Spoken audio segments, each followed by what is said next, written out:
Bismillah ar-Rahman ar-Rahim, Shabab. Assalamu alaikum. This is Usama Salah, and this is lecture number 12, and the last lecture in which we will discuss the theory of multiple intelligences. So, let's start. Bismillah ar-Rahman ar-Rahim, Shabab. Assalamu alaikum. This is Usama Salah. This is our new lecture. In this lecture, we will discuss the definition of intelligence and the theory of multiple intelligences. So let's start.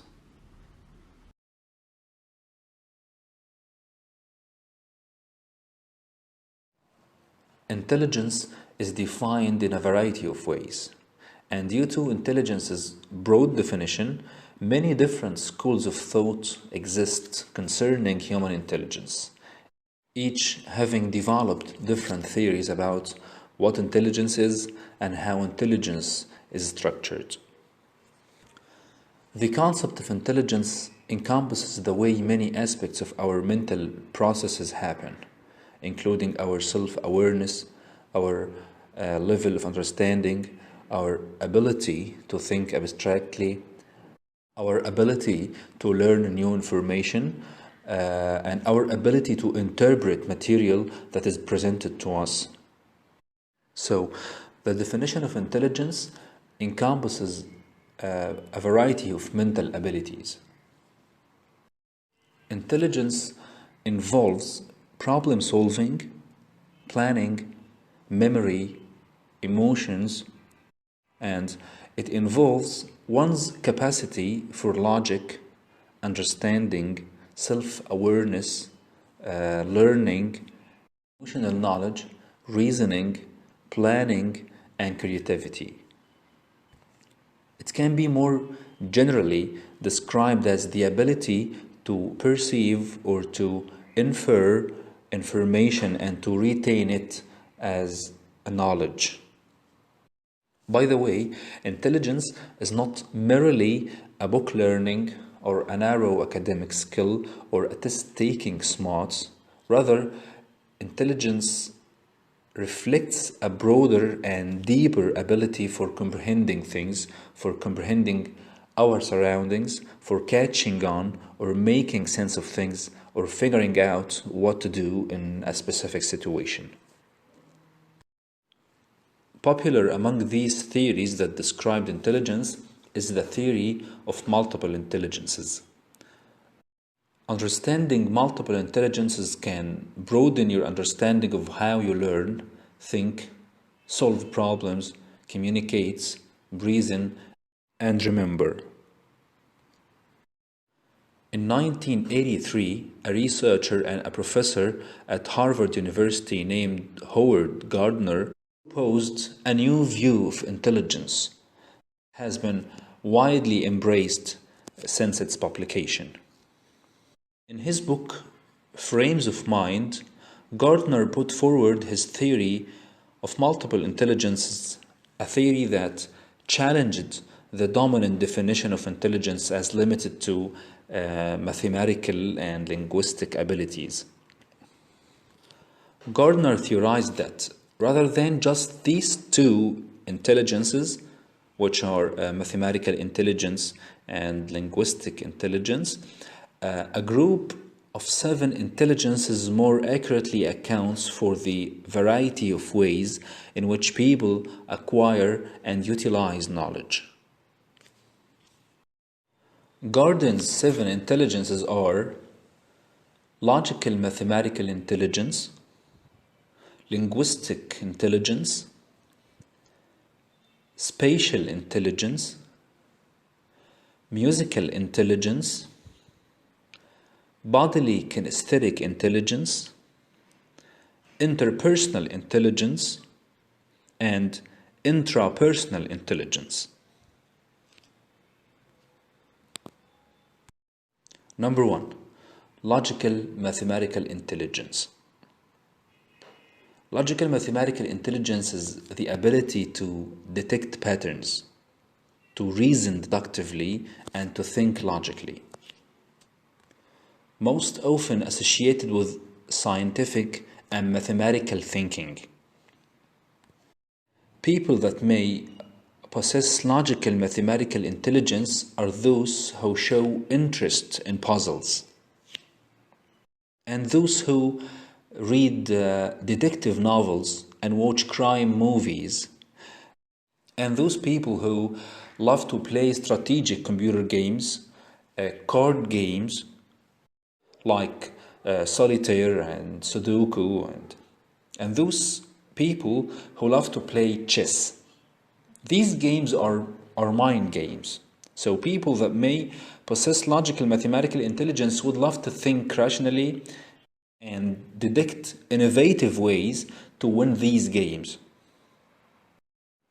The second type is linguistic intelligence. Linguistic intelligence is the ability to use language masterfully to express oneself rhetorically or poetically. It also allows one to use language as a means to remember information. Linguistic intelligence is the ability to think in words and to use language to express and understand complex meanings. And it's the sensitivity to the meaning of words as well as the order of words, their sounds, and their rhythms. People with linguistic intelligence love and are talented with words.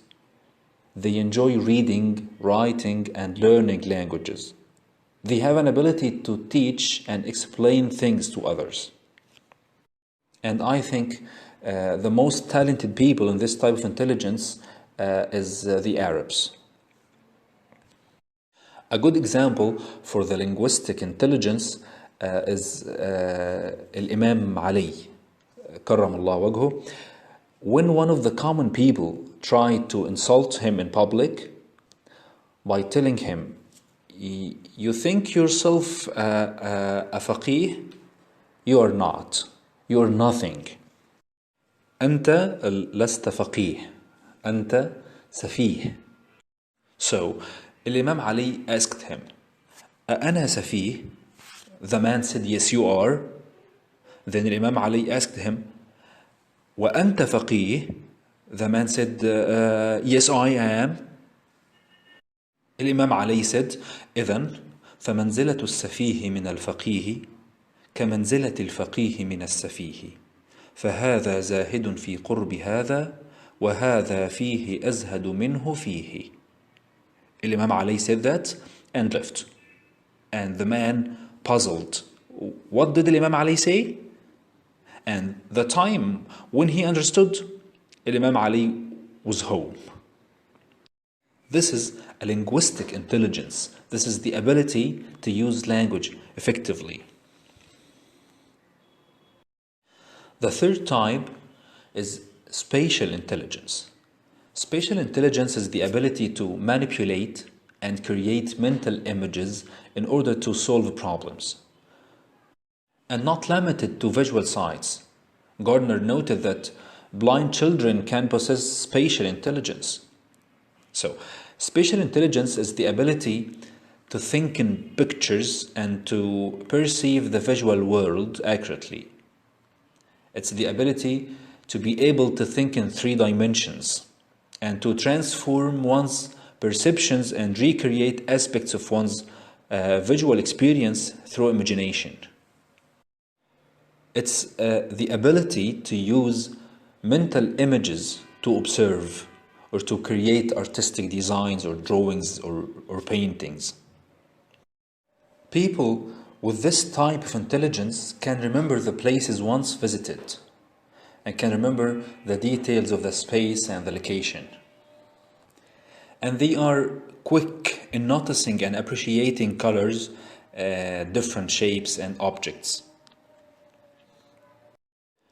Musical intelligence. Musical intelligence is the ability to read, to understand, and to compose musical pitches, tones, and rhythms. It's the ability to think in sounds, rhythms, melodies, and rhymes. It's the ability to be sensitive to pitches, rhythms, and tunes.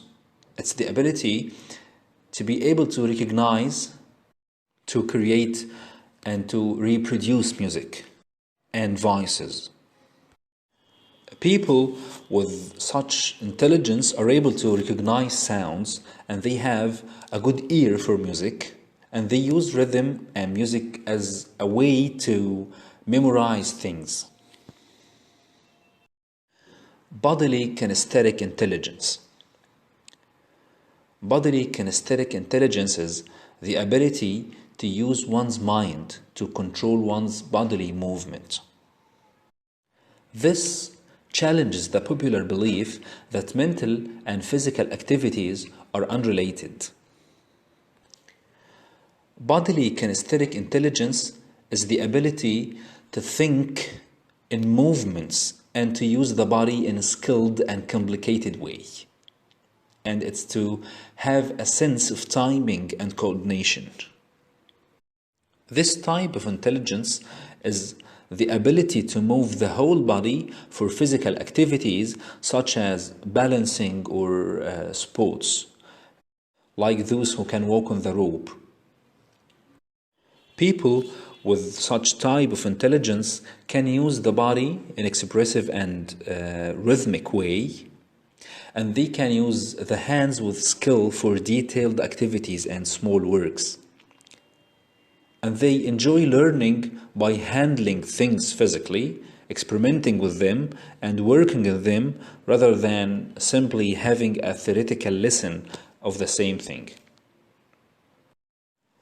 Interpersonal intelligence. Interpersonal intelligence is the ability to apprehend the feelings and the intentions of others.